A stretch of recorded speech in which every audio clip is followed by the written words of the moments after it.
Hi, welcome to this channel. So today we're going to continue learning verbs in Portuguese, and I already explained the verb estar or ser, meaning the verb to be, and I also talked about the verb ter, which means to have. But before we start learning a new verb, I want to mention something. There is a combination of the verb estar with the preposition com, meaning with, that has a very similar meaning as the verb ter, to have. And before we continue learning a new verb, I really want to mention this to you because this is so common that you will hear it very easily every single day. So let's talk about estar com.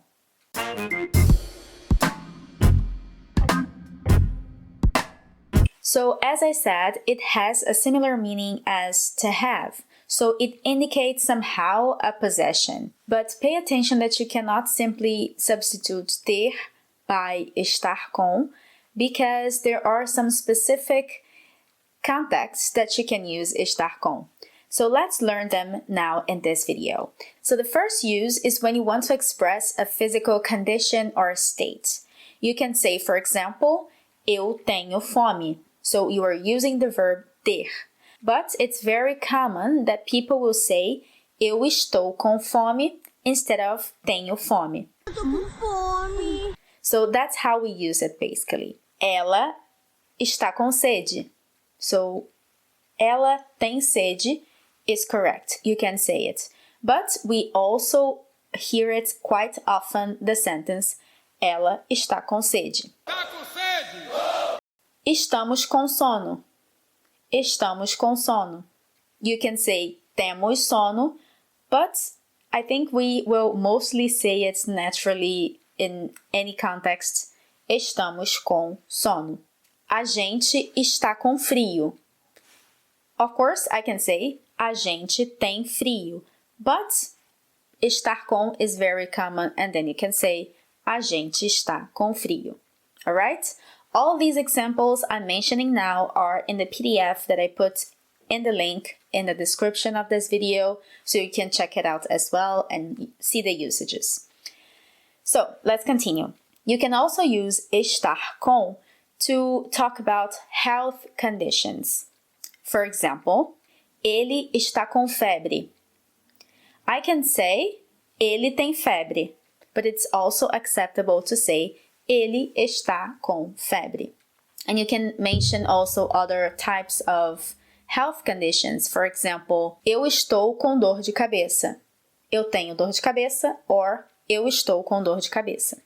Or, for example, ele está com câncer. You can also say ele tem câncer. Alright? Now, let's talk about another usage. Next usage is when you want to express a possession, but a temporary possession. So if you have a house, you will always say eu tenho uma casa. But if you are expressing a temporary ownership of something, you should use estar com. So in this case, they are not interchangeable. Pay attention to it. So for example, you can say eu estou com o seu livro, meaning I have your book with me, but I will give it back to you soon. It's just temporary. Or you can say ela está com a minha caneta.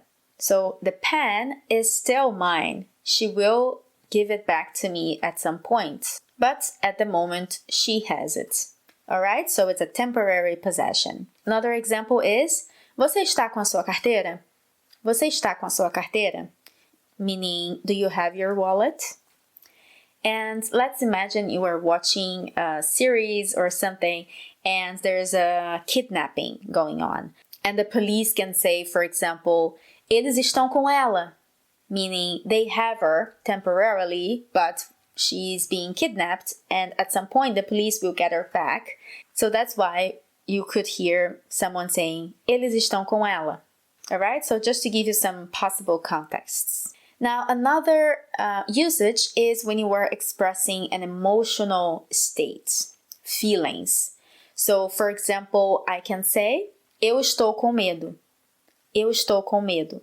In the previous video, when we talked about ter, we said eu tenho medo. But when you say eu tenho medo, it means that you really have it as a phobia or something constant in your life. But when you say eu estou com medo, it normally means I have fear right now at this moment for some reason. So eu estou com medo and eu tenho medo could have this small nuances in your speech.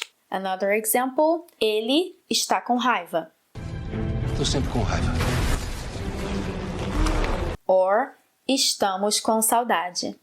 Estamos com saudade. If you don't know what saudade means, I recommend you to watch my previous video where I mentioned the 4 words that I love the most in Portuguese, and saudades was one of them. So you can check it out later to understand what I meant. And a last example, and maybe a very dramatic one, is eu estou com ódio daquele cafajeste. Estar com ódio. And the curious thing is that we don't really say eu estou com amor. It sounds really weird. We only say eu estou com ódio. If you want to express different ways to say your likes or dislikes, I have a video about it. I will leave it here in the cards and you can check it out later. So let's continue. One last usage is when you want to express a temporary situation or engagement. For example, eu estou com pressa. I am in a hurry. And you can also use the verb ter with this expression. You can say tenho pressa or estou com pressa. Another temporary situation would be ele está com problemas no trabalho. So he is having problems at work or he's facing problems at work. And this is also a temporary engagement. Another example is estamos com dificuldades financeiras. Estamos com dificuldades financeiras. And lastly, we can say, for example, estou com vontade de comer chocolate. Estou com vontade de comer chocolate. There's also a saying that says vontade dá e passa. So you can already know from the saying that this is a temporary situation or engagement. So this is all for today. Thank you for watching. Don't forget to download the PDF so you have the examples in writing, and also I added some extra exercises for you to practice not only your conjugation in the present tense of the verb estar, but also for you to see more example sentences and review the contents that you learned today. I hope to see you in the next video. Don't forget to like, subscribe, and share this video with other people who are also learning Portuguese. And I hope to see you next time. Bye!